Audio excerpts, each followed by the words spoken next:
rezeki, kurniaan ilahi. Semangatku tak mudahkan layu, ku gagahi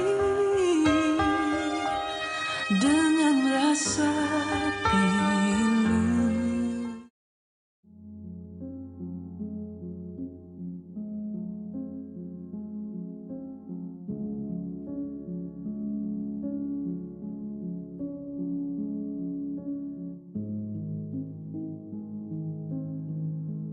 Masalah bumbung rumah bocor hingga terpaksa menedah besen setiap kali hujan lebat sudah tidak terkira dan menjadi perkara biasa buat Makcik Zarah Saleh dan anak-anak serta dua cucunya.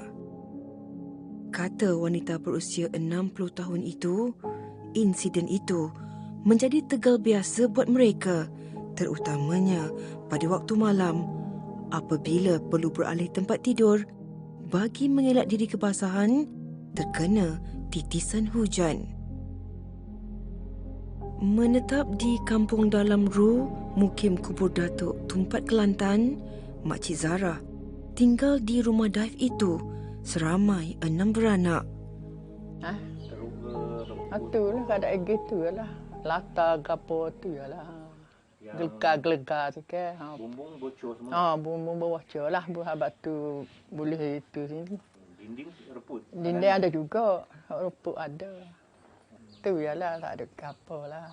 So tanah sini difahamkan memang rumah banjir. Tanah banjir lah sini. Ni bekas lorong air ni kok ni. Naik kata tangga tu habis nak cabut tangga tu ialah air tu. Makcik Zarah mengakui dia tidak mampu membaiki rumahnya selama ini akibat masalah kewangan. Tinggal bersama dua anak perempuan, mereka tidak bekerja dan mempunyai pendapatan tetap. Sesekali bergantung harap dengan 5 anak lain, namun memahami masing-masing turut mempunyai komitmen untuk keluarga sendiri. Anak yang lain tinggal kat mana? Mana yang mana? Yang anak yang lagi 5 orang. Kat Kuala Lumpur 2. Kat Johor sore. Tanah Merah. Pasir Mas. Ni lah rumah lah 3 orang kat atas depan tu seorang lagi. So makcik ada dapat bantuan ke mana? Tak ada. Tak ada lah waktu ibu kata mana balak selai ke apa tak ada lah kata. Pada tu kemululi lah beras tu lah sekarang lah boleh. Beras 10 kilo, minyak kilo, gula sekilo tu lah boleh boleh Bagi anak-anak sikit-sikit gitulah kata batu-batu sikit-sikit lah. Menjadi ibu tunggal sejak 2011, Makcik Zarah telah kematian suaminya akibat sakit tua. Meneruskan kehidupan, dia bersyukur kerana dikurniakan kesihatan baik tanpa menghidap apa-apa penyakit kronik. Macam makcik ibu tunggal. Ibu tunggal lah. Roh suami meninggal bila? Tahun 2011. Makcik buat apa kat kampung ni hari-hari? Dah lama tak kerja? Tak lama dah. Belum ni ada juga kerja buat kepuk dulunya sebelum pada itu pas beranak, bosu beranak tu tak buat kerja lah. Sampai kau 8 tahun ni tak ada buat kerja ke apa dah lah. Ada sakit berapa lah? Sakit juga lah ni sakit lah. Sakit belakang ke apa gitu, buat terubah 3 kali dah. Bagi anak perempuan yang tinggal bersamanya, Anis Ilani Awang, dia mengakui sedih dengan takdir yang menimpa ibunya itu.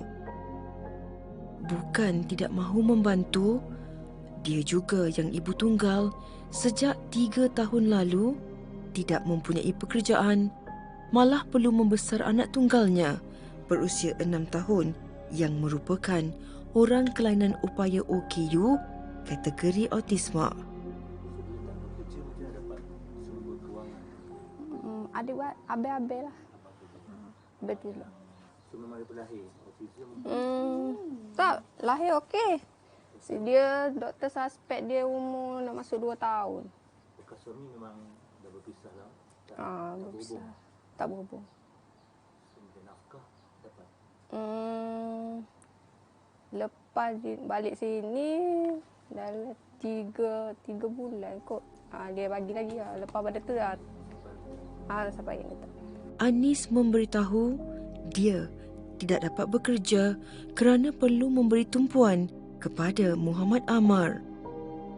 Tidak pernah berenggang sejak kecil katanya, Muhammad Amar akan menangis jika tidak dapat melihat wajahnya walaupun seketika hingga menyukarkan dia untuk keluar rumah. Apatah lagi, Muhammad Amar hanya makan nasi jika disuap ibunya sahaja. Dia pergi sekolah ni dekat Bukit Pusat Komuniti Pusat BDK. Kalau dulu dekat PJ dia masuk tu sekejap tak baik.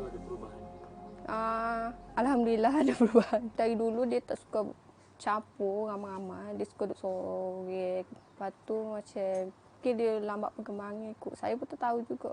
Macam Amar ni dia bukan autism yang mengamuk, dia jerit tak ada? Ada. Time dia lapar, time dia nak susu, time dia nak tubik luar.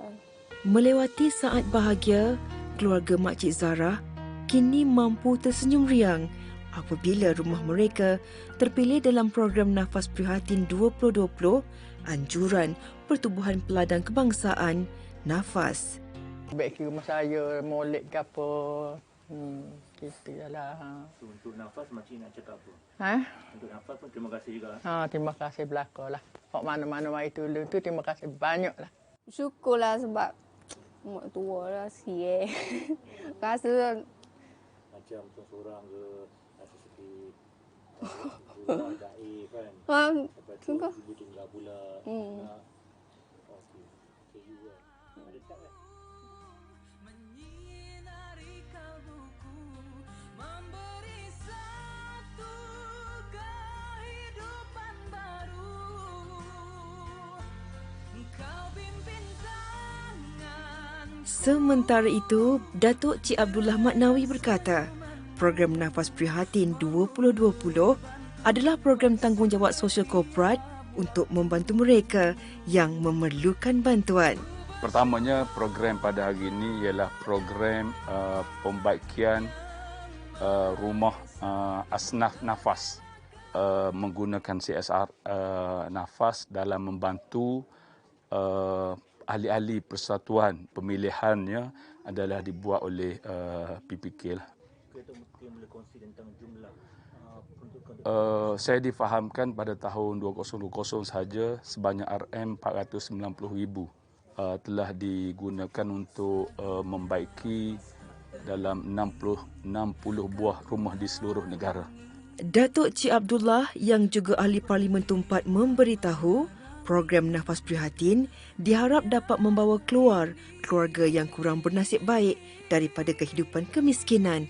Harapan kementerian oleh kerana petani, penternak dan nelayan ini adalah merupakan mereka yang sangat berjasa kepada negara.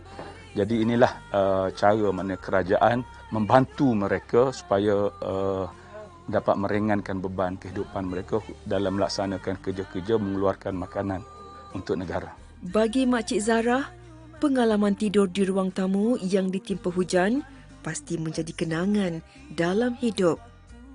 Rumah yang sudah dibaiki itu pasti menyimpan banyak sejarah apabila tidur mereka berpindah randa ketika hujan lebat. Pertama tu makcik tidur. Kena hujan lepas baru ni kan. Kena bahasa jeruk. Pernah dia cerita kok. Lah benda-benda gini ke malah. Aku kata, kalau banyak kok orang pun tak nak tolong juga kan. Tak ada pedah dah banyak kok. Oh gitu lah.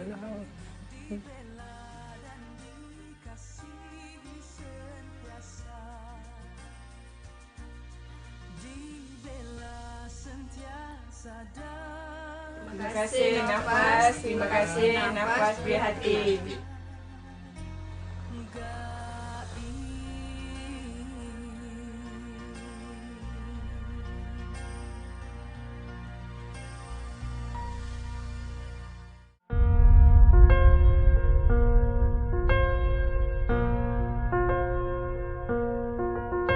Hening pagi, ku celik mencari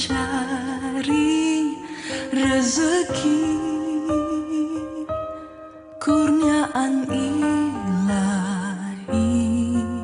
Semangatku tak mudahkan layu ku gagahi